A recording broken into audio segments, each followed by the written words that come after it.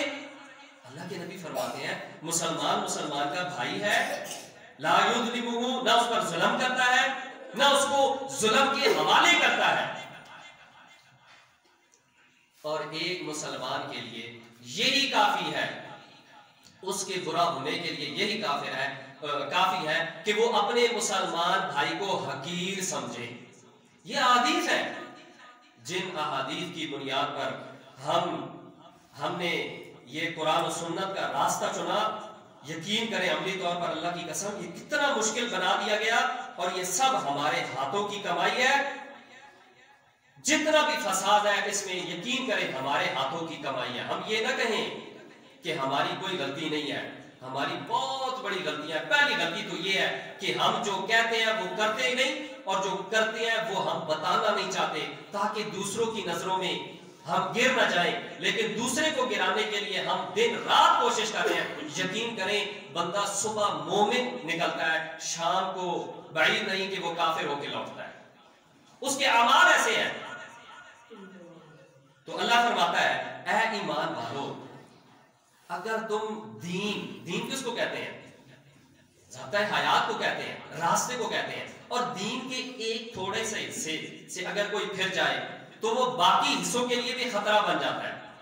سیدنا ابو بکر صدیق رضی اللہ عنہ, یہ جو آیت میں نے آپ کے سامنے پڑھی, اس کے پس منظر کو دیکھیں اور آج کے حالات کی پیش نظر دونوں سائڈوں پہ یہ آیت جچتی ہے کہ وہ اگر انہوں نے زکوٰۃ کا انکار کیا, ان کے خلاف خلیفہ امت نے ابو بکر صدیق رضی اللہ عنہ نے جہاد کا اعلان کیا, یمن سے مجاہدین آئے, انہوں نے پھر ان کے ساتھ قتل و قتال کر کے ان کے اس معاملے کو صاف کر دیا. اور اللہ نے فرمایا یہ ان کی صفات تھیں کہ وہ اللہ سے محبت کرنے والے, اللہ ان سے محبت کرنے والا, اللہ کی راہ میں جہاد کرنے والے, اپنے مسلمان بھائیوں کے متعلق نرم پہلو رکھنے والے, مسکین عاجز اذلہ, پستی سے ہے ذلت کا سامنا کرنے والے, اور کفار کے مقابلے میں عزت کے ساتھ پیش آنے والے.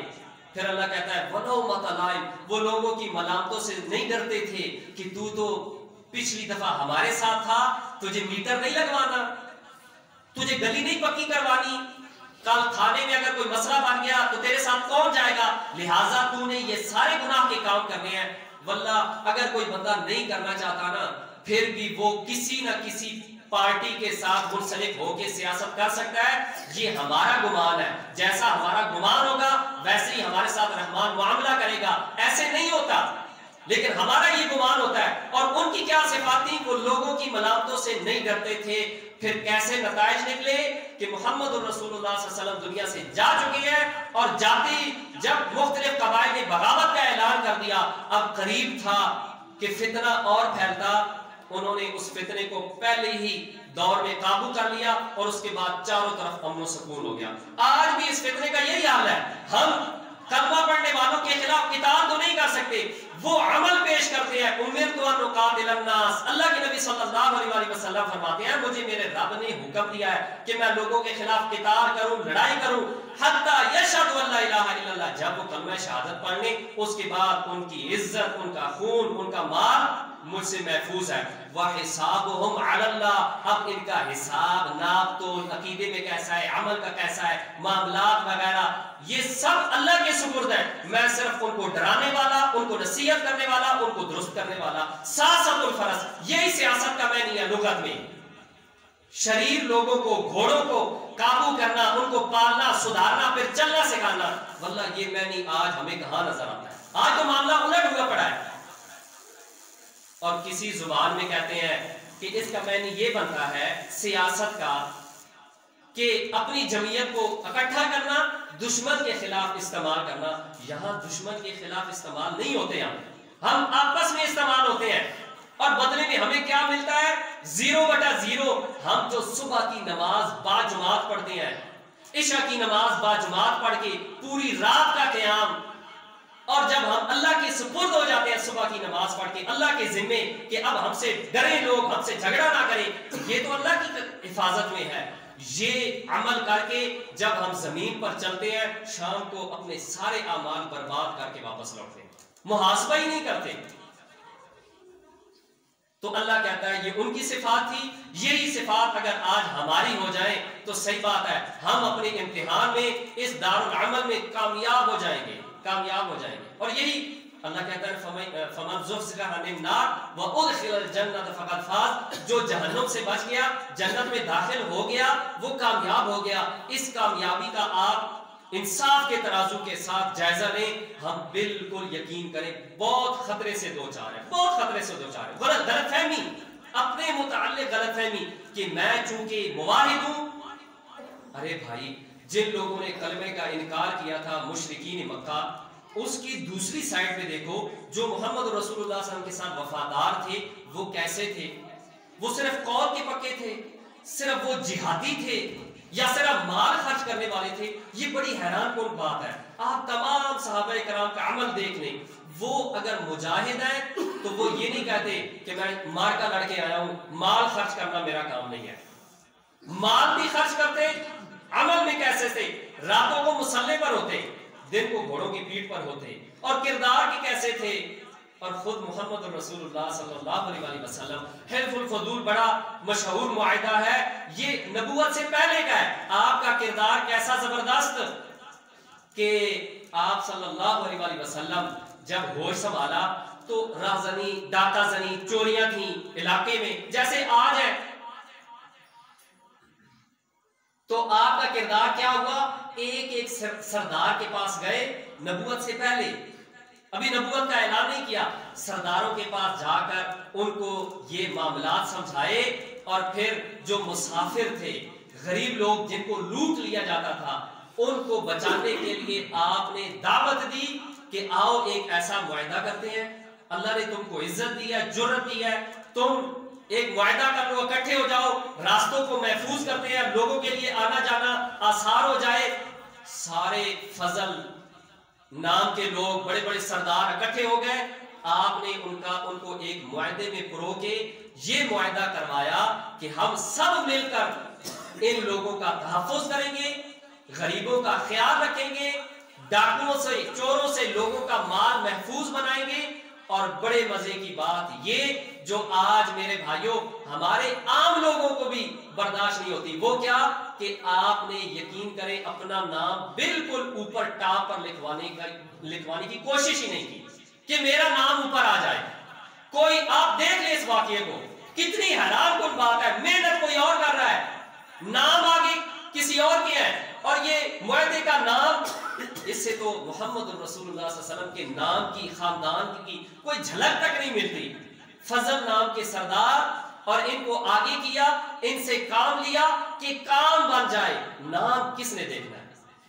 یہ نبوت سے پہلے کا کردار، اور پھر نبوت کے بعد کا کردار۔ اور جب اعلان نبوت کیا تو اس سے پہلے جب وحی کا واقعہ آپ دیکھیں تو اس میں کیا ہے کہ سیدہ خدیجہ رضی اللہ عنہا آپ کو جو تسلی دے رہی ہیں کہ آپ کو اللہ کبھی ضائع نہیں کرے گا، آپ گھبرائیں نہیں، آپ کے اندر یہ صفات ہے۔ وہ چاروں صفات یقین کریں کس کے متعلق تھی؟ معاشرے کے متعلق، یتیموں کے متعلق، بے وگان کے متعلق۔ اور آج ہم کہاں کھڑے ہیں؟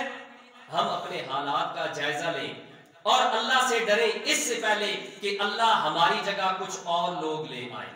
اب ایسے تو نہیں ہوگا کہ کوئی اور امت آ جائے گی، اب ایسے ہوگا کہ اللہ نے جن کو علم و فضل سے نوازا ہے، جن کو اللہ نے توحید کی سمجھ دی ہے، لا الہ الا اللہ کی سمجھ دی ہے، اگر وہ عاجزی اختیار نہیں کرتے، معاشرے میں وہ کردار ادا نہیں کرتے جو کردار کرنے کے اہل ہیں، تو پھر ظاہر ہے اللہ تو کہتا ہے میں اور لوگ لے آؤں گا، اور اللہ کے خزانوں میں تو کوئی کمی نہیں، لوگ صرف اعتراض کریں گے جیسے محمد علی جناح پر کرتے ہیں۔ وہ اللہ نے کام لینا تھا، اللہ نے لے لیا، ہم کوئی اعتراض کر سکتے ہیں؟ اللہ نے اس فاحشہ عورت کو معاف کر دیا، ہم کون ہوتے ہیں اعتراض کرنے والے؟ تو ہم کو اللہ پیچھے کر کے کچھ اور لوگ نہیں لے آ سکتا، ہو سکتا ہے وہ ہم سے زیادہ بہتر ہو۔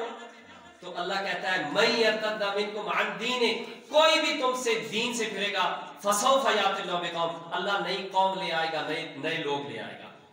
تو بہرحال میرے بھائیوں یہ دنیا دار العمل ہے، غلط فہمی میں نہ رہیے گا کہ میری پارٹی جیت گئی یا میرے معاملات ٹھیک چل رہے ہیں الحمدللہ میں تو عمرے کر رہا ہوں۔ نہیں میرے بھائیوں، باریک بینی کے ساتھ اپنا جائزہ لیں، اپنی ذمہ داریوں کا احساس کریں۔ انہوں نے کل کلمے کا انکار کیا تھا، سمجھ کے کیا تھا، وہ یہ ذمہ داریاں سمجھ گئے تھے، وہ مہدی و مفعول کو سمجھ گئے تھے، اور آج ہم رب کے مقابلے میں قانون قاعدے شریعتیں اور مرضیاں کسی اور کی مان کے، اور ہم صرف نماز پڑھ کے یا حج کی اللہ نے استطاعت دی ہے حج کر کے یا 2-4 نیک اعمال کر کے، نہیں میرے بھائیوں اس سے ہم نہیں بچنے والے۔ محمد رسول اللہ صلی اللہ علیہ وسلم کے پاؤں اگر عبادت کی وجہ سے سوج جایا کرتے تھے تو دن کے اجالوں میں دیکھیں وہ کیا کرتے تھے، وہ ابو جہل کے دروازے پر اس وقت پہنچے جب طوفان تھا، بارش تھی، اور ابو جہل نے دروازہ اس لیے کھولا کہ شاید کوئی مجبور ہوگا، ایسی حالت میں تو کوئی عام بندہ نہیں آتا، جب سامنے دیکھا بھتیجا ہے تو پھر دروازہ بند کر دیا۔ دن کے اجالوں میں آپ کیا کرتے تھے، دانت مبارک شہید کروائے۔ والذی بعث فی الامیین رسولا منہم، اللہ کے نبی صلی اللہ علیہ وآلہ وسلم ان میں مبعوث کیے گئے، اور آپ کا نظریہ، آپ کا مقصد کیا تھا، آپ کا مرکز کیا تھا؟ آپ فرماتے ہیں، اللہ فرماتا ہے کہ ہم نے یہ رسول اس لیے بھیجا ہے لیظہرہ علی الدین کلہ، تمام طریقوں پر، ادیان پر، سوچوں پر، سیاستوں پر، معاشروں پر ہم اپنے دین کو غالب کر دیں۔ اور دین کو غالب کرنے کے لیے اللہ کے رسول کا کیا عمل تھا؟ لباس بھی پاک، کردار بھی پاک، رات کو عبادتیں، دن کے اجالوں میں دعوتیں، اور دعوت میں کتنی نرمی اور کتنا صبر، درگزر، اور لوگوں کی خیر خواہی کا کیا حال ہے نبوت سے پہلے اور نبوت کے بعد۔ میرے بھائیوں یہ ساری ذمہ داریاں آج ہم پر عائد ہوتی ہیں۔ ہم نے کلمہ جو پڑھا ہے، لا الہ الا اللہ پڑھا ہے، ہم نے اس کلمے کو جان لیا ہے، تو اب میرے بھائیوں اس دار العمل، اس امتحان میں ہم نے انشاءاللہ پاس ہونا ہے۔ اور پاس ہونے کے لیے سب سے پہلی چیز عاجزی۔ اگر ہمارا دل نرم ہو جائے، ہم یقین کریں عاجزی اختیار کر لیں، تو بہت سے معاملات میں، امتحانوں میں ہم پاس ہو سکتے ہیں۔